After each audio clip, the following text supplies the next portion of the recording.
Romans chapter 1, verse 1. Nakita niyo na mga kapatid? Romans chapter 1, verse 1. Ready? Read. Paul, servant of Jesus Christ, called to be an apostle, separated unto the gospel of God. So tayo po ay manalangin. Heavenly Father, we thank you so much for the reading of your words this morning. Encourage us, dear Father, na huwag kaming alis sa dakong ito, hindi po namin taglay ang mga pagpapalang spiritual. Mangusap po kayo sa puso't isipan ng bawat isa sa amin. Lahat na ito aking dadalangin, pinapasalamatan sa matamis sa pangalan ng Kristo Hesus, sa amin Diyos sa kabaligtas. Amen. Okay, please be seated. So ngayon po, ang mensahe po sa umagang ito is all about Apostle Paul, di ba? Ano bang meron kay Apostle Paul? Just like you and ako at kayo, di ba? Tayo po, mga kapatid.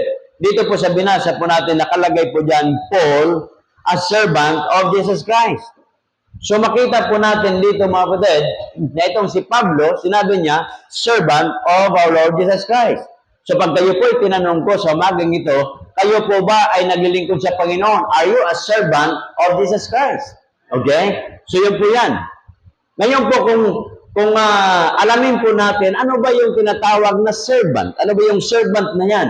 Ang servant, mga kapatid, a person hired to perform household or personal services. So tayo po ngayon, hindi naman natin sinasabi na servant. Ano ho? The moment we have a work, hindi po yan servant. May kaibigan ako, siya po ay automotive, tama ba? Automotive engineer? Parang ikaw, Brad, ano? Automotive, di ba? Automotive engineer. Ayaw niya magtrabaho. Sabi ko, bakit? Sabi niya, nag-graduate siya, cum laude. Sabi niya, pag nagtrabaho ako, pastor, yung kalaman ko, gagamitin lang yan.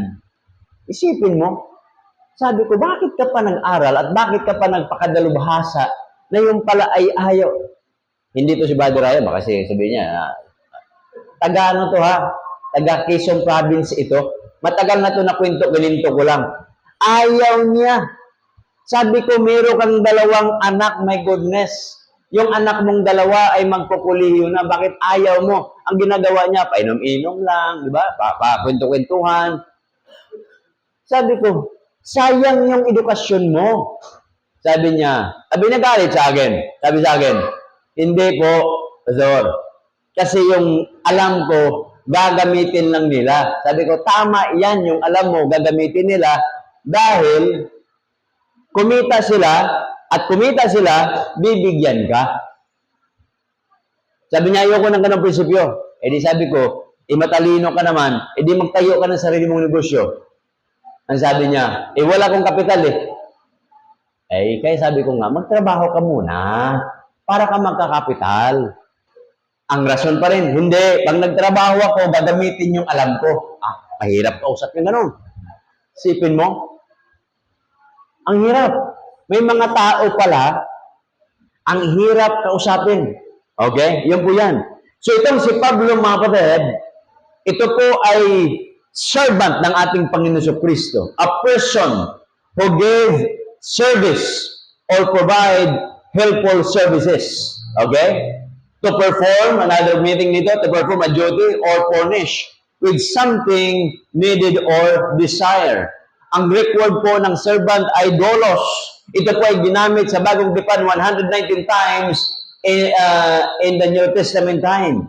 Okay? Or verses in the New Testament time.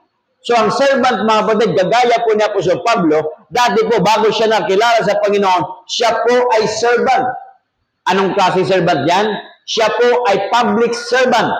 Yung mga kumandidato ngayon, di ba? Ano nakalagay doon sa mga lamisa nila?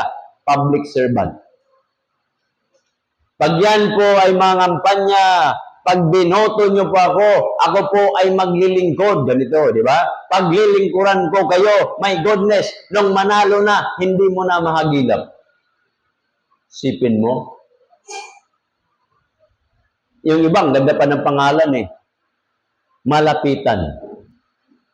Ang lupit, di ba? Malapitan. Madaling malapitan. Pag mga kampanya yan, ako po ay madaling malapitan. Pero ang hirap hagilapin. Yung po yung problema doon. Di ba? Tatawa na ako doon sa isang kapatiran natin, dami niyang ginagawang mga ganon, di ba? O, tao doon, mga nakalagay doon, public servant. Okay. So ito po mga kapatid, a servant was used for a person who voluntarily serve others. Sila po ay naglilingkod para sa iba. Tayo po mga kapatid ay naglilingkod ngayon, hindi para sa iba. Tayo po ay naglilingkod para sa Diyos. Amen? Kaya ito dito, ang tawag nito, Divine Worship Service, pananambahan. Sumasamba tayo sa Diyos. Okay? Sabi ko ba 2 minutes?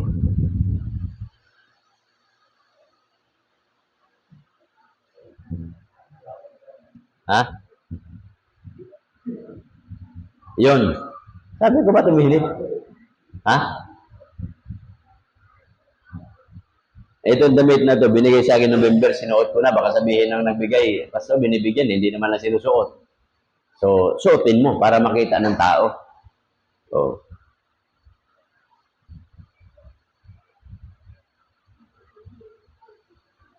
si Pablo, mga kapatid, siya po ay nasa Sanhedrin. Ibig sabihin noon, siya po ay public servant. Lahat po tayo dito ay naglilingkod. Oh, pag ikaw ay nagtuturo sa eskwelahan, public servant ka. Tawag doon, nagninegosyo ka, you provide something for the public servant ka. Hindi na kinakailangan tumakbo kayo, pero mga kapatid, I do hope and pray na kayo doon sa field na tinawag kayo ng Panginoon.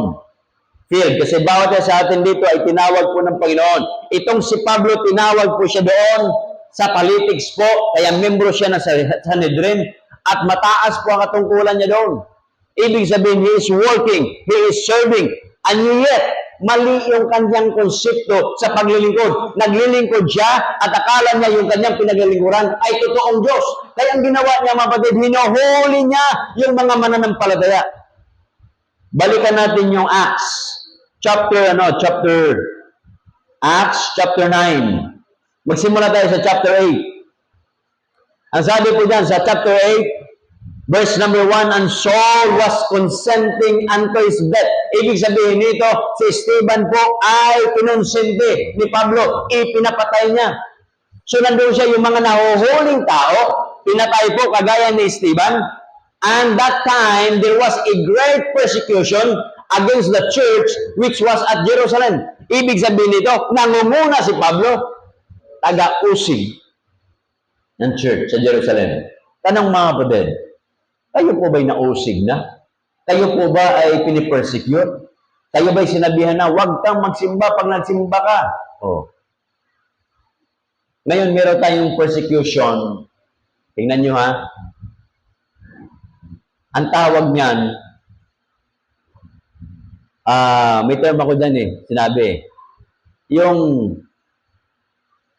i-divert, yung tactic. Halimbawa lang, kayo mga young people, dapat paglinggo, nasa simbahan kayo, meron kayong face-to-face na na klase. Nakuha niyo mo yun? Oh. So, ibig sabihin, taktika yan. Kung kailan magkolehiyo ka, saka ka mayroong pasok. Yun po yan. Ngayon, mayroong persecution, mga kapatid. Sabi po dyan, kay Pablo, pinapersecute yung mga mananampalataya. And they were all scattered abroad throughout the regions of Judea and Samaria, except the apostles. And the both men carried Stephen to his burial. And there was made great lamentation over him. Ibig sabihin, itong si Stephen ay pinatay. Bakit? Siya po ay nangangaral ng salita ng Diyos. Wala pa naman dito sa atin pinatay dahil nangangaral. Ako, meditrate ako Sipin nyo? Pumunta ko doon sa Police Provincial Office. Sa Cybercrime Department. Kasi babarilin daw Dahil sumbo ko doon. Ang problema pala, yung ginawa ng gobyerno na yung ating mga cellphone number, di ba nila yan? Matitrace? Hindi rin kaya ng pulis. Eh, pastor, hindi namin saklaw yan eh. Kasi meron tayong Data Privacy Act. Gumagalaw, Brad. Merong anghel dyan, nililihis. Usang tumatakbo eh. Sige pa. Yan. Usa eh. Isandal mo kayo sa paa ng ano, para ano. Yan o. Yan. Yan. Oh. Wag naman ganun. Baka matumba. Ganyan lang. Sandal. Okay, tayo na siya. Yun. Thank you ha. Yan, ang gwapong-gwapong binata ito eh. Iwan ko ba't hindi nagugustuhan ng mga dalaga natin dito. Minsan kasi pagkagwapo masyado, hindi na nagugustuhan. Oh. Kasi feeling ng mga babae, hindi sila karapat-dapat. Ganun siguro ang feeling ng brother, no? Yeah. Hindi nagmana sa akin nung araw. Oh. Nag-aaral pa lang ako, nililigawan ako ng babae. Para tuloy, ang hirap pala noon, ano, lalaki ka, ligawan ka ng babae, nanlumo ako eh. Pambihira. Tinurner ako na ano eh. Ganun pala yun.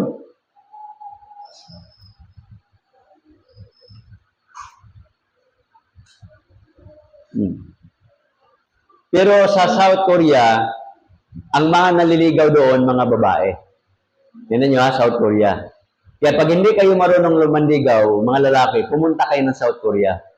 Kasi nanliligaw doon, mga babae. Okay? Kaso lang, masama doon, ang mga babae ng South Korea, hindi kagandahan. Okay? Ang mga lalaki ng South Korea, guwapo. Pero sa North Korea, nandoon yung magagandang mga babae. Pero pangit yung mga lalaki nila. Kita nyo, yung mga lalaki nila, parang yung kapumukha-mukha ng presidente rin nila. O, di ba? Baka i-missile tayo dito natin.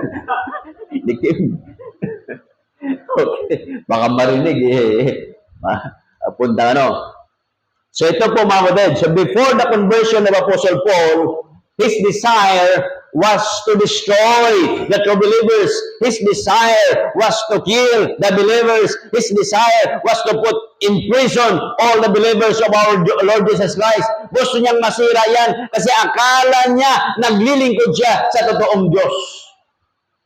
He was a servant to his Jewish sect and tradition.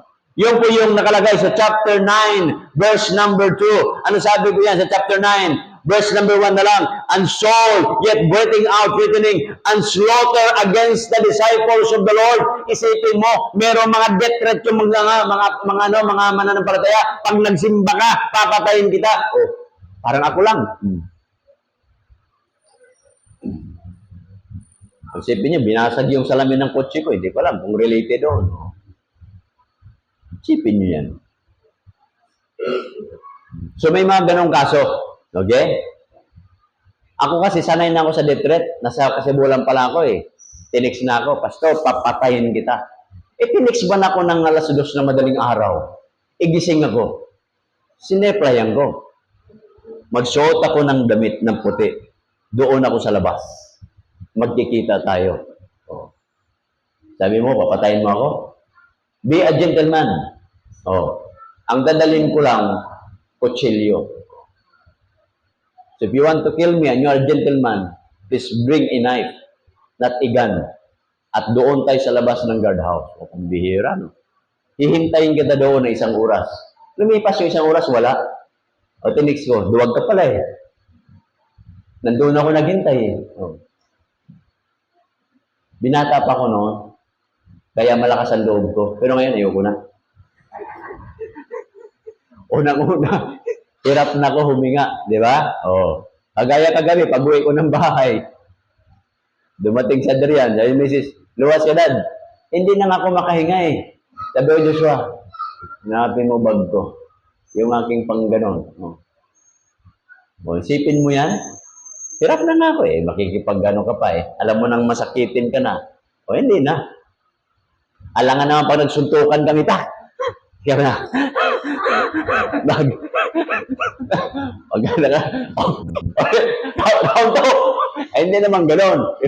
Wala namang suntukan siguro ganon. Oh. Ibig sabihin, pagka nakakaedad ka na at may sakit ka na, hindi na obra. Lalo na, may rheuma ka na, di ba? Hindi na obra yun. Kayo mga bata-bata, pwede pa. Kaya pag bata-bata ka, matikas ka. Pagka medyo may edad ka na, hindi na obra yun. O, hindi na obra. O, kasi marami ka ng karamdaman. Kaya ito si Pablo, mapatid, nung kanyang kabataan, talagang grabe. Pinapatay niya. Ang nakalagay dyan, threatenings and slaughter against the disciple of the Lord, and went unto the high priest and desired of him letters to Damascus of the synagogues, that if he found any of his way, whether they were men or women, might bring them bound unto Jerusalem. Huhulihin yon. Wala pa namang hinuhuli sa atin dito. This is a free country, mga kapatid. Hindi kagaya pag kayo ay nandoon sa, sa tawag doon, sa Vietnam, lalo na doon sa may Hanoi. My goodness, bawal po doon yung gathering na ganito. Maglakad kayo, hindi po pwede. Noong 2009, nandoon ako, hindi po pwede. Yung maglakad kayo ng 5, sedition yun. Hindi pwede. Pero ngayon pwede na. Pero yung part ng Hanoi, hindi pwede. Okay? Dito, walang problema. Kahit mag-ipon-ipon kayo ng 100, mag-ipon kayo ng 200, wala yan. Kaya sa kanila, walang sabungan. Bakit? Bawal mag-ipon-ipon eh.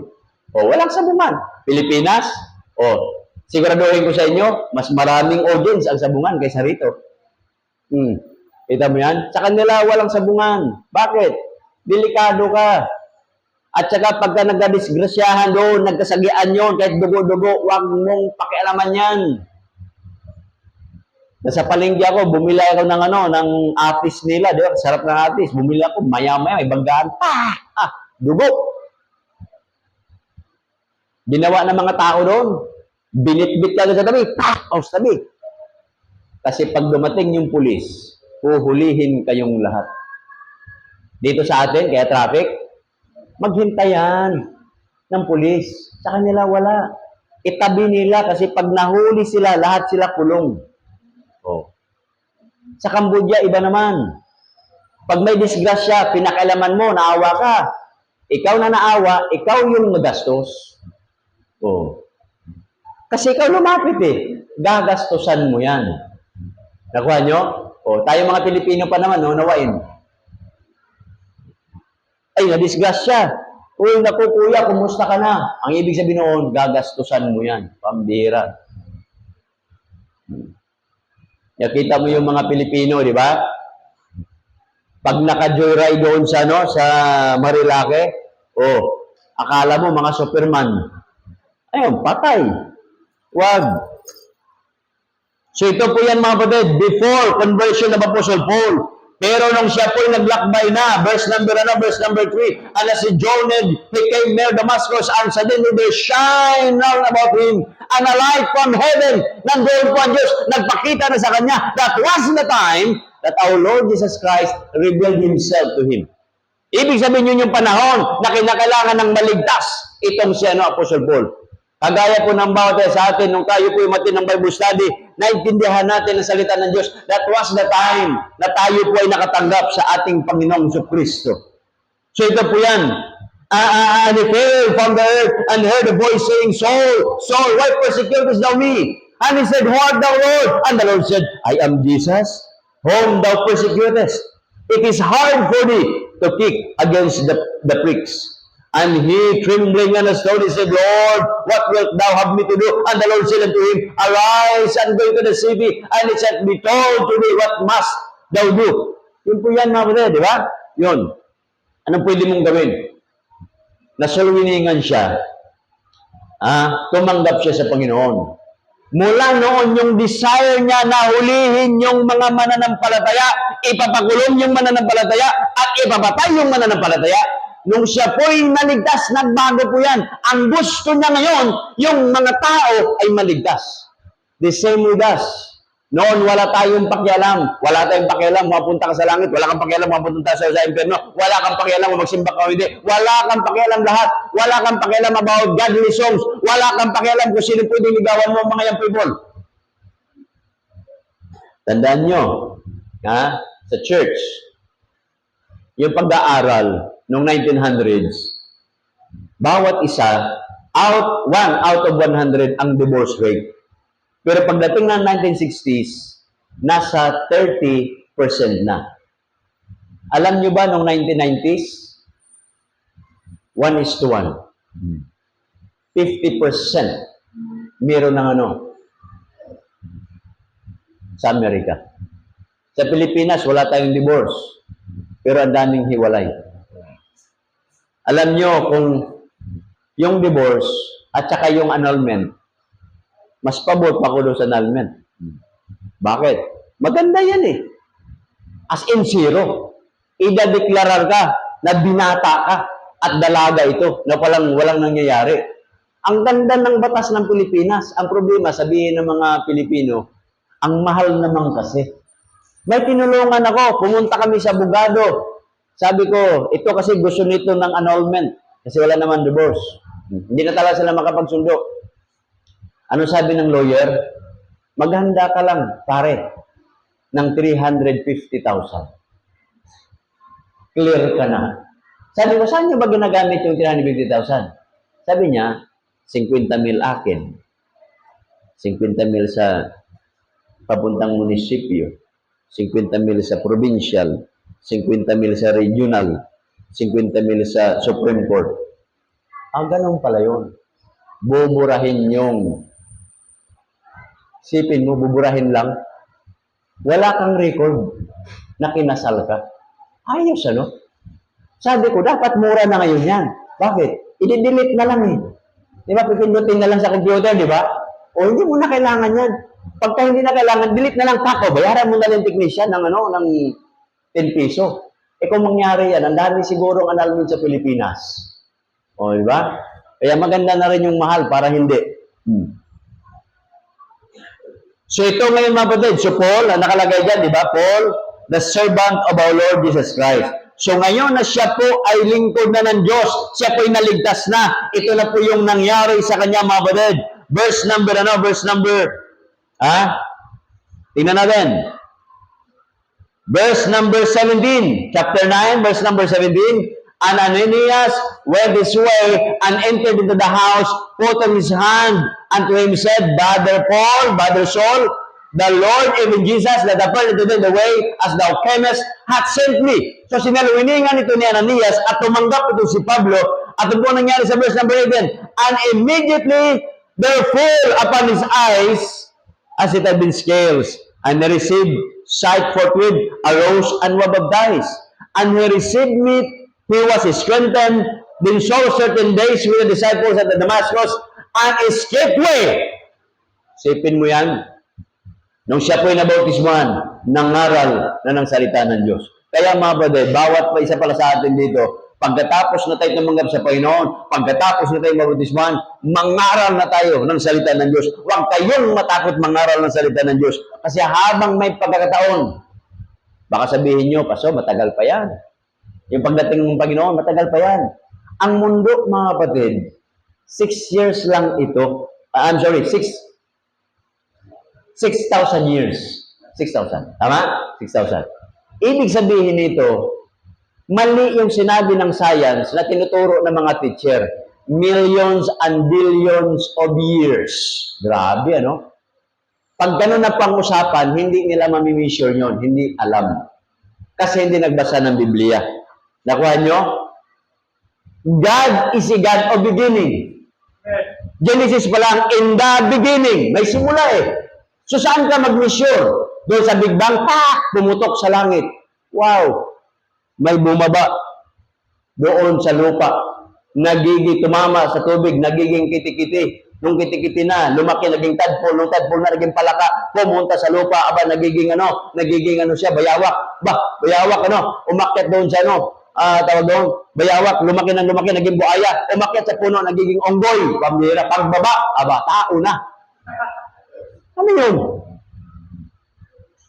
Ang daming version yan. Pag mag-aral ka naman ng kultura ng Pilipino, sino ang unang ninuno natin? Si Malakas at saka si Maganda. Okay Nalaala ko, tinuruan ako nung grade 1, di ba? Nagbabayo lang, kaya tumaas na yung langit kasi sa kababayo, di ba? Kita mo yung ating, maliit pa lang tayo mga bata, tinuturuan na ng mali.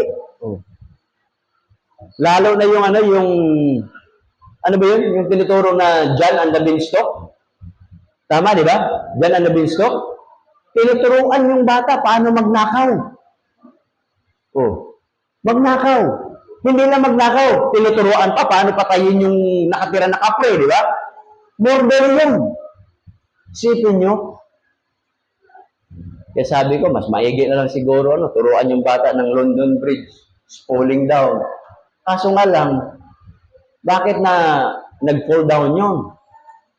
Baka terrorism yun eh. Oh. Awag na lang pala yung kanta ng London Bridge. Turuan na lang natin ng bata, ng mga taga-Espanyol. Turuan mo ng kanta ngayon. Que sira, sira. Ayun, paglaki ng bata, sira-sira talaga. O, di ba? Kasi yan, ang turo niyan, bahala na. Que sira-sira, ibig sabihin, whatever will be, will be. Huwag nating turuan ng bata ng bahala na. Kaya nga, nagkaroon sa Pilipinas ng bahala gang eh. Turuan natin ng bata na meron siyang direksyon sa buhay. Amen, mga kapatid? Kasi yun ang sabi ng Biblia, train up a child in the way he should go, and when he is old, he will not depart from it. Turuan yung mga kabataan. Anong gusto? Bata pa lang, turuan mo na, anak, mag-aral ka, magnegosyo ka. Oh. Yun po yan. Okay? So dito si Paul, mga kapatid, verse number 19, and when he has deceived me, he was strengthened.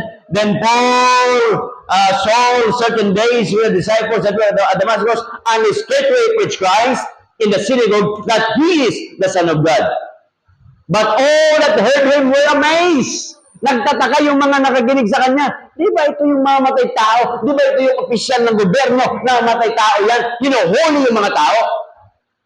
Nagsisimba. They were amazed by the testimony of Apostle Paul. Di ba namungha yung mga tao sa inyo? Dati-dati marites ka.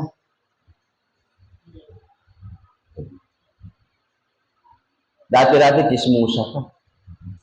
Dati-dati kayo sikat nagpapataya ng ending doon sa inyo. Parang yung sabi ko, saan po si sister na ganito? Yung nagpapa-ending. Dahil samahan kita pa siya. Okay yan ah. Punta rin naman ako doon. Oh, yung mga nakakikita sa kanto eh. Sabi ko, saan po ba bahay ni sister ganito rito? Seryoso ka, pastor? Nag-atin sa inyo yan? O bakit? Bungang ngira yan. Walang kaibigan yan dito. Chismosa yan. Tsaka palakaway yan dito eh. Parang gira lagi. Pambira naman. Ako'y pupunta doon. Talagang nakayuko lang ulo ko eh. Yang hiya ko eh. Kayo pala yung pastor niya. Ay, pambira, di ba? Yang hiya ka doon sa ugali ng tao. Pero pag nagbago yung tao, mga kapatid, that's the blessing. Amen? Pag nagbago, yun po yan. Pagdating sa verse number 20, and he preached, and he preached Christ in the synagogue that he is the Son of God. And all that heard him were amazed, and said, is not this that destroyed them, that called on his name in Jerusalem, and came here for that intent, that he might bring them bound unto the priest. Verse 22, but Saul increased more strength, and confounded the Jews that dwell at Jerusalem, proving that this is the very Christ. Sabi ng mga tao, ay, nangyari nito. Baliw na yata ito eh. Dati-dati mamamatay tao to eh. Ngayon nangangaral na eh. Anong nakain yan? Di ba minsan kayo magtataka? O sabihin ng mga kaibigan nyo, simba ka na naman. O magka-choir ka pa. Pambira, di ba? O. Magtataka yung mga tao, mga kapatid. Ito, may mga young people dito. Na magsimula ko, merong hiya. Yung peer pressure, di ba? Hiya. Barkada ba? Tumutungga talaga ko eh. Oh. Wala naman sigurong gumaya sa akin sa kalukuhan. Nung araw, Club Valentino yung akin. Long neck, di ba, Club Valentino? Pag ginanyan ko yan, kalahati yun, di ba? Yung pangalawa, ubos yun. Oh. Kaya wag nyo nang gayahin, di ba? Wag nyo nang gayahin. Oh. Kasi wala nang Club Valentino. Ay, meron ba? Ryan, meron ba? Wala na. Oh. Tanong si Ryan eh. Okay. So, wala na. Oh. Sipin nyo. Noong panahon ko, ang sikat na beer, Carlsberg eh. Kaya nga ang nickname ko, Carls, because of that. Di ba? Yun ang gusto ko. Oh. Sana si Carls? Ibig sabihin nun, malakas lumaklak ng Carlsberg. O. Diba? Ibo yan. Yun. Ito po mga kapatid. Nagbago. Kaya kayo, mga young people, ha? So, magbago. Pag nagyaya sila, Carls, inom tayo. Pass muna ako. Bakit? Noong araw, naligtas ako sa Baptist, pero nagsisimba ako sa Katoliko. Naman niyo ba yun? Hindi, daan pa ako sa kumbento. Magpe-pray lang ako. Sipin niyo yan, punta ko doon. Siyempre, ligtas ka na. Gusto mong magsimba, wala kang simbahan, punta ka doon. Sisimba ka, di ba? Ganun-ganun ka. Habang sisimba ka, nubi na dyan, di ba? Ganon, o. So, tinatanong ko, totoo ba yung pinagagawa ko rito? Yung tanong ko kagad totoo ba yung pinagagawa ko rito? Tama kaya yan? Simula na yung kasi nandoon na yung Holy Spirit, nagtatanong ka na. Kasi ang sabi ng banal na kasulatan, di ba? The Spirit itself, yung Espiritu ng Diyos, beareth witness with our spirit that we are the children of God. So, anak ka na ng Diyos ngayon, alam mo na ikaw anak ng Diyos, magtatanong ka na, tama ba yung ginagawa ko rito? Yun. You are going to question. Di ba? Tinatanong ko na, pambihira. Ang Monsignor doon, tiyuin ko. Si Monsignor Terso Alcala. Teka, pangalan pa ni Brother Terso. Sabi sa akin, Bong, mag-misa na tayo. Sabi ko, tama ba yung ginagawa namin dito? Tapos siya, nandoon na sa likod, nagmamadyong. Kasama yung mga manang, mga madrid. Madyong. Sabi ko, okay yung, namin Monsignor namin Ang lakas pa magano'n. Gagano'n. May buti pa. Grabe. Di ba? Sabi ko, ganito ba maglilingkod sa Panginoon? Kaya you began to question. Hanggat sa dumating ang pagkakataon, I read my Bible. Dahil bagong Kristiyano pa ako noon. Hindi na ako sumasama doon sa labas. Hindi na. Doon na lang sa bahay. Habang nagiinom ka, babasa ka ng Book of Revelation. Kaya pag kayo maglasing, mga young people, ito mga young people na to, tumutungga to Pag tumungga kayo, ang babasahin nyo, Book of Revelation. May kunting horror yan at ang dragon ay lumabas. Doon sa di ba? Ganyan, bumbihira. Mahimasmasan ka. At yung apoy nahulog mula sa langit. Ganon, di ba? Parang ang ganda ng hallucination mo. Yun po yan, mga brother. Hanggat may mga oras na magbabad ako kababasa ng Biblia, mula alas 7 ng umaga, halang alas 3 ng hapon, walang ginagawa kundi magbasa ng Biblia. That was the turning point na sinabi ko, mas paniwalaan ko yung Biblia kaysa mga sinasabi ng mga tao. That would be. Kaya nga dito tayo mga kapatid, parang aral tayo, we have the Bible, we read it, na yun po yung totoo. Amen mga kapatid? Kasi tayo mga Baptist tayo, we have our distinction. Baptist Reading Page. Bible is our authority. Wala na po ibang libro. Bible lang. What the Bible says. Ano sinabi ng Biblia? Yun lang.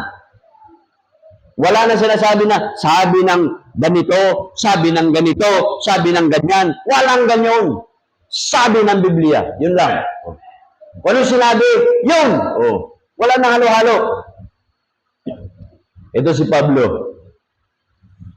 Kaya sabi dito sa verse 21, all that heard him were amazed. Yung mga tao na kilala sa inyo, na kayo'y naglilingkod, they were amazed. Pag kayo po ay nagbago na laging, dati pala mura, hindi na nagbumura, dati hindi kayo nagsisimba na, they were amazed. At ngayon, pinagpala ka ng Diyos. Dati-rati pupunta ka sa simbahan, naglalakad ka lang. Ngayon, pinagpala ka, nakabili ka ng bisikleta. Tapos niyan, nakabili ka ng tawag doon? Motorsiklo. Tapos makabili ka pa ng 4 wheels. Bless ka ng Panginoon. Amen, mga kapatid? They were amazed. Kaya dapat makita sa buhay nyo na kayo anak ng Diyos. Dahil sabi ng banal na kasulatan, a faithful man shall abound with blessing. God will bless us. Amen, mga kapatid?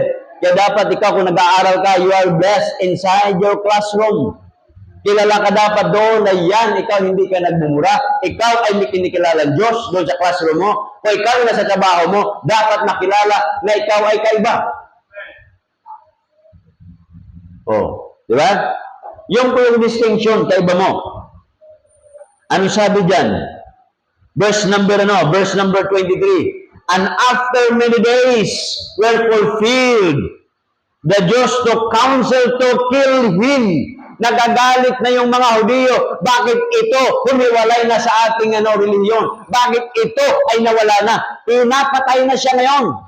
Galit na. Di ba minsan, pag ikaw Kristiyano, mayroong tunggaan at inayawan mo, pagkakadiskitahan ka. Di ba? Pagdidiskitahan ka. Kaya pag ikaw Kristiyano sa inyo, marunong kang sumakay. Oh, sabihin mo kagad din. Hindi ako na-inom. Hindi ako na-inom. Kunti lang. Di ba? Iba yung inom, iba yung tikim. Patikim nga yan. Oh. Sarap pala. Isa pa nga. Okay. Ibang klase, no? Oh. Kagaya ako, di ba? Oh, doon sa kainta. Wala akong problema. Pag dumaan ako doon, brother, tagay. O lalapitan ko. Hindi yung, huwag niyo matabi-sabing brother ha. Hindi. Para hindi ka pagdiskitahan, lapit ka. Oh, okay lang ba kayo dyan? Okay lang, brother. Tagay ka muna. Alam mo naman hindi yan bawal sa relihiyon namin. Pero hindi kaya ng katawan Oh, ito, may sandaan ito. Hindi ito pang-alak ha, pang-pulutan. Ay, brother, thank you ha, thank you. Oh. Alam mo, pag binigyan mo, maging spiritual sila. God bless you, brother.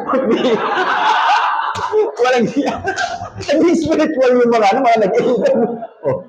Isipin mo, sa halagang 100, meron ka ng kaibigan, protector pa yan. Oh.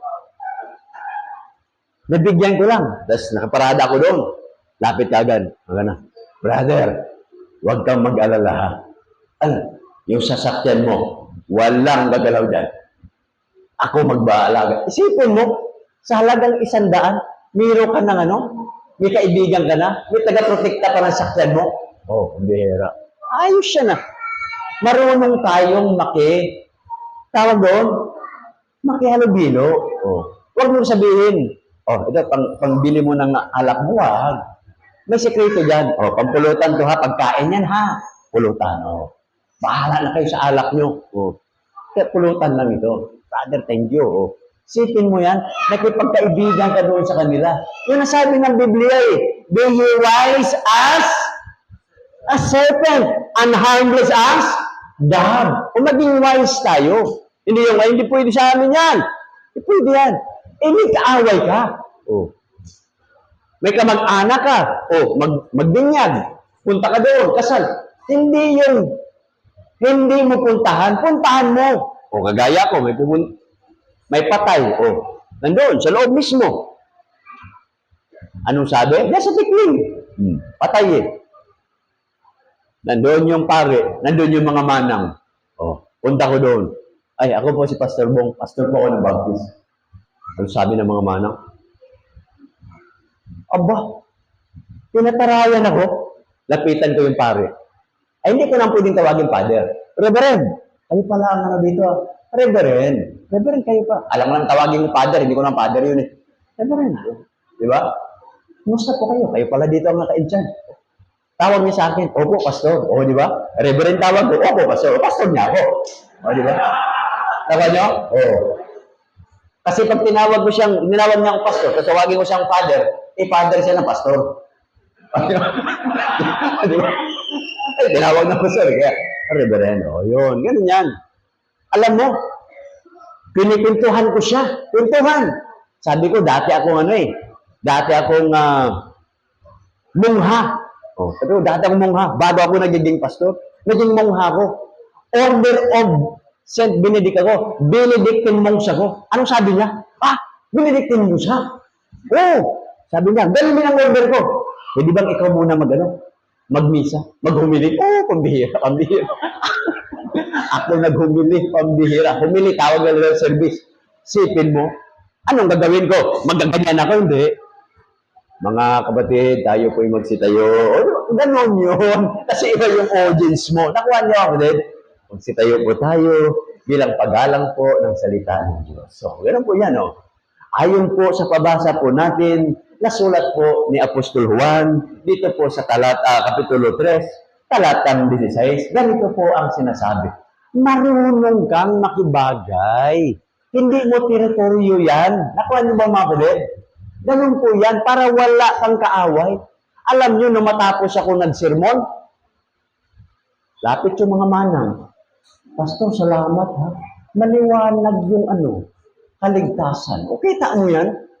Maliwanag pa, ibig sabihin kay Father malabo. Ganon po yan, mapatid. Kaya pag kayo binago ng Panginoon, huwag tayong nakakatisod. Dapat tayo marunong tayong mag-adjust. Amen? Mag-adjust. Ito po yung ginawa. Isipin nyo, ginawa nila dito, verse number 24, but their lying in wait was known to Saul kasi pinapatay na. Yung dating mamatay tao, siya na yung pinapatay ngayon. Then the disciples took him by night at let them down by the wall in the basket. Pinatakas na lang si Apostle Paul kasi may purpose pa ang Diyos sa buhay niya. Okay? Kaya mga kapatid, kung kayo po ay nakarating sa ganitong oras, nandito pa tayo, may purpose ang Diyos sa inyo. Na kayo ay gamitin pa ng Panginoon. May kanya-kanya tayong calling sa buhay. Siguro pagdating na dito kasi itong church na ito, marami dito teacher eh. Marami dito mga engineer. Dami dito. Ang prayer ko dito, darating araw, mayroong lawyer. Mayroong police. Para kumpleto tayo dito.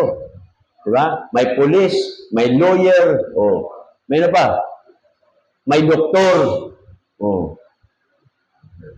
Para kumpleto. Ayaw ko lang, pag may doktor dito, magpa-check up kayo, hindi kayo nagbabayad. Baka matisod yun. So, ibig sabihin, kumpleto. Di ba? Yun po yung nangyari kay Apostle Paul. So, balikan po natin yun. Tapusin ko lang mga kapatid, kasi mahaba pa to. Verse 1 lang tayo. Romans chapter 1, verse 1, ang sabi po dyan, Paul, the servant of Jesus Christ. Doon lang. So Paul was a servant of sin, a servant to his religion. But when the Lord Jesus Christ called him, he was the servant of our Lord Jesus Christ. I do hope and pray na lahat po tayo dito, yung dati natin kung tayo po ay alagad ng masama, alagad ng illegal, alagad ng corruption, ngayon po ay alagad na tayo ng Diyos, alagad ng kabutihan, at alagad na magpalaganap ng kaharian ng Diyos. Amen mga kapatid? Tumayo tayo po yung manalangin. Heavenly Father, we thank you so much sa mga palaala na yung salita. Habang lahat ay nakayuko at nakapikit ang mata, God has something for you today, and God's speaking to your hearts right now. You can come forward, kneel down, and talk to the Lord in prayer right now. So if God has something for you, you are reminded na dati pala, 10, 20 years ago, or 5 years ago, ikaw ay alagad na kasalanan, kasamaan, pero ngayon, ikaw po ay tumanggap na sa Diyos. You become a servant of God. You are a servant to obey the word of God. You are now a servant to show forth all the fruit of the Holy Spirit in your life. Sige po mga kapatid. Kaya dapat makita ang Panginoon, makita ang Diyos sa buhay po natin. The way we talk, the way we walk, and the way we deal with transaction to other people. Makikita na mayroong kaiba sa iyo. There must be a distinction between you and other people. Masasabi nila, you are a child of God. Sige po mga kapatid. So if God has something for you today and you are reminded by God's word, you can come forward, kneel down. Sabihin mo sa Panginoon, I want to serve you, Father. I want to serve you, Lord. I want to obey your word. Sige po.